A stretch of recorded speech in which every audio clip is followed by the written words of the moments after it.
Ah, c'est l'émission.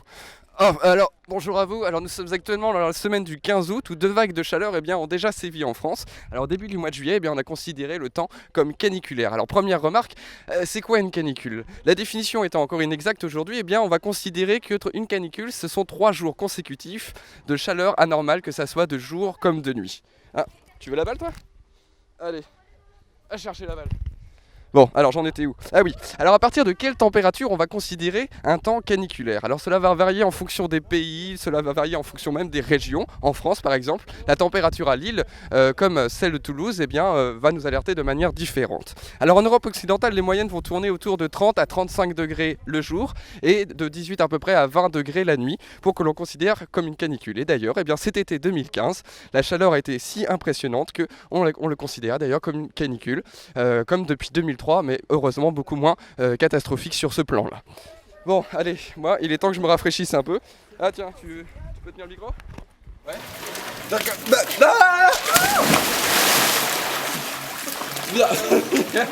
Bienvenue sur un BioWare.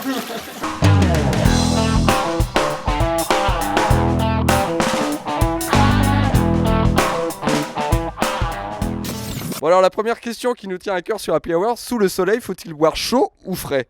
Bah faut boire frais. Il faut boire chaud. Alors si boire frais apporte une sensation de fraîcheur, ce n'est pas forcément une bonne idée puisque le corps va vouloir rétablir et réduire l'écart de température et va ainsi se réchauffer davantage.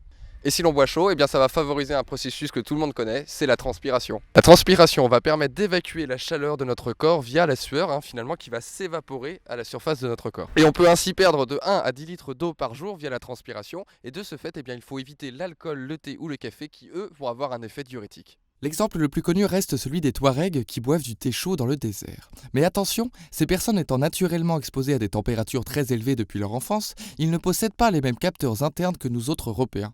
C'est pourquoi il faut éviter de boire des liquides brûlants aussi, qui nous feraient perdre également de l'énergie. Et si je passe à la prochaine question, on nous a demandé si tous les animaux transpirent. Alors la réponse est non. En revanche, tous les mammifères transpirent, et cela quasiment sans exception. Par exemple, si l'on prend le chien, contrairement à une idée reçue, il va y avoir de la sueur au niveau de la peau, mais cela va être moins visible au niveau des poils. Et du coup, toute la sueur va se concentrer au niveau du museau ou encore des coussinets. Avec une adaptation en plus, notamment pour le chien, qui va correspondre à l'allaitement. Alors l'allaitement c'est quoi? C'est la respiration rapide qui va envoyer de l'air humide et chaud au niveau de la langue, qui au contact de l'air sec va être absorbé et ainsi refroidir l'animal. Mais revenons à notre adaptation bien connue chez l'homme, le bronzage. Alors comment se protéger des rayons du soleil? Tout d'abord la peau va multiplier les cellules, ce qui va la rendre moins perméable au rayonnement. Et ensuite elle va produire cette protéine bien connue qui correspond à la mélanine, qui elle va absorber les ultraviolets et ainsi empêcher tout ce qui va être brûlure, destruction d'ADN, etc. Bon allez, moi il est temps que je me fasse un petit rafraîchissement. Allez. Ah oui. Faut boire frais. J'avais une autre question, les animaux bronzent-ils? Non, car la plupart des animaux vont avoir une protection naturelle qui va empêcher les UV de passer, ça va être la fourrure ou encore le plumage, et souvent aussi une peau naturellement très foncée. Cependant, il faut quand même faire attention aux animaux qui ont un pelage blanc puisqu'ils peuvent attraper des coups de soleil au niveau du museau ou encore des oreilles. Et celui qui craint le plus les coups de soleil? C'est l'hippopotame, qui s'avère en être très vulnérable.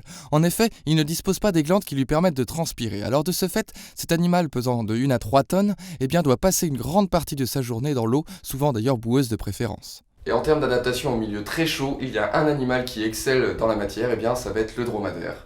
Et en effet, si la plupart des animaux s'enfouissent dans le sol du désert, il existe tout de même cet animal pesant un bon 700 kg que l'on pourrait considérer comme l'emblème de la résistance au milieu chaud. Vous connaissez tous cette fameuse bosse qu'il dispose sur son dos, mais attention, que contient-elle vraiment? Et non, contrairement à cette légende qui perdure, ce n'est pas de l'eau mais en réalité de la graisse, et cela jusqu'à 150 kg de réserve qui lui permettent de fournir de l'énergie, entre autres dans les moments difficiles. Mais alors pourquoi sur son dos? La réponse est simple, si la graisse était répartie sur toute la surface de sa peau, cette dernière serait isolante et pourrait beaucoup plus difficilement se débarrasser de la chaleur. Alors cette imposante graisse peut tout de même se transformer en eau, et c'est ainsi que le dromadaire peut se passer de boire jusqu'à 3 semaines pendant la saison chaude. Allez, une exception en plus, c'est le seul mammifère capable de boire jusqu'à 15 litres d'eau par minute. Chez les autres espèces, les globules rouges éclateraient et donneraient ainsi une mort garantie. Et finalement, en termes de transpiration, pour vous donner un ordre d'idée avec ce qu'on connaît bien chez nous, le dromadaire est capable de perdre jusqu'à 7 fois moins d'eau qu'une vache. Mais l'animal qui détient le record est l'éléphant, qui lui ne transpire pas du tout car il dispose d'une peau qui ne lui permet pas. Il doit alors se refroidir via un ensemble de comportements dont le plus connu reste le battement de ses oreilles. Et si l'on prend par exemple la taille des oreilles des éléphants, eh bien cela va augmenter la surface du corps et ainsi permettre des dissipations de chaleur. Du coup, l'éléphant va pouvoir se refroidir grâce à ça. Et bien sûr, les éléphants barbotent dans l'eau pour aussi se rafraîchir les pieds. Alors une autre question qu'on s'est posée, à quelle température maximum l'homme peut-il être exposé avant que ça soit un danger pour son corps? Ah, c'est Papier d'ailleurs qui pourra nous répondre à cette question. Eh bien, détrompe-toi, Fanche. Si le corps humain peut résister à des températures négatives allant jusqu'à moins 80 degrés pendant une dizaine de minutes, il résiste bien mieux aux températures chaudes puisqu'il peut tenir jusqu'à 120 degrés pendant quelques minutes et même un record a été établi à plus de 200 degrés pendant 3 minutes. Et là, bien sûr, je parle des températures extérieures. Car comme nous sommes des homéothermes, notre défi est de maintenir une température au sein de notre corps de 37 degrés. En dessous de cette constante, nous tombons en hypothermie, jusqu'à 28 degrés, qui s'avère être la température mortelle pour l'homme. Et dans le chaud, nous pouvons monter jusqu'à 42 degrés de fièvre. Mais au-dessus, le danger est présent également, car nos protéines se dénaturent et notre cerveau ne résiste plus. Notre température interne de 37 degrés se retrouve également chez de très nombreuses espèces. Allez, je pourrais citer l'élan, le rat ou encore la baleine. Mais des animaux comme le chat ou le chien par exemple vont disposer d'une température plus forte, ici 39 degrés. Et on peut encore aller plus haut chez les oiseaux avec des valeurs entre 40 et 44 degrés. Enfin de retour à la maison. Eh mais c'est quoi ce sbeul? Mais c'est un souk ici. Eh, je vois qu'il y en a qui se sont bien amusés pendant notre absence. Bravo. Et bah d'ailleurs, comment ça s'est passé toi ton voyage au Maroc? Bon, tu te souviens, j'étais coincé en plein désert. Eh bien, la seule personne qui s'est arrêtée remontait en réalité vers le nord. Je n'avais pas très bien compris car il parlait pas du tout anglais. Et là, je me retrouve en plein milieu du Monténégro. Alors là, j'ai fait une pause, j'ai bougé un peu en transportant des chèvres, mais finalement, je m'éloignais encore. Je me suis retrouvé en haut des montagnes en Albanie et là, raté pour raté, j'ai pris la première voiture qui venait. Et je me suis retrouvé en Grèce, alors complètement perdu. Finalement, un voyage avec des imprévus, je te jure, un véritable cauchemar. Ouais, en gros, tu t'es craqué. Ouais. Ouais, et puis en plus, le pire c'est qu'à mon retour en France, j'arrive en Sarthe. Génial. Yeah. T'as réussi à survivre? Ouais, j'ai rencontré finalement quelques amis.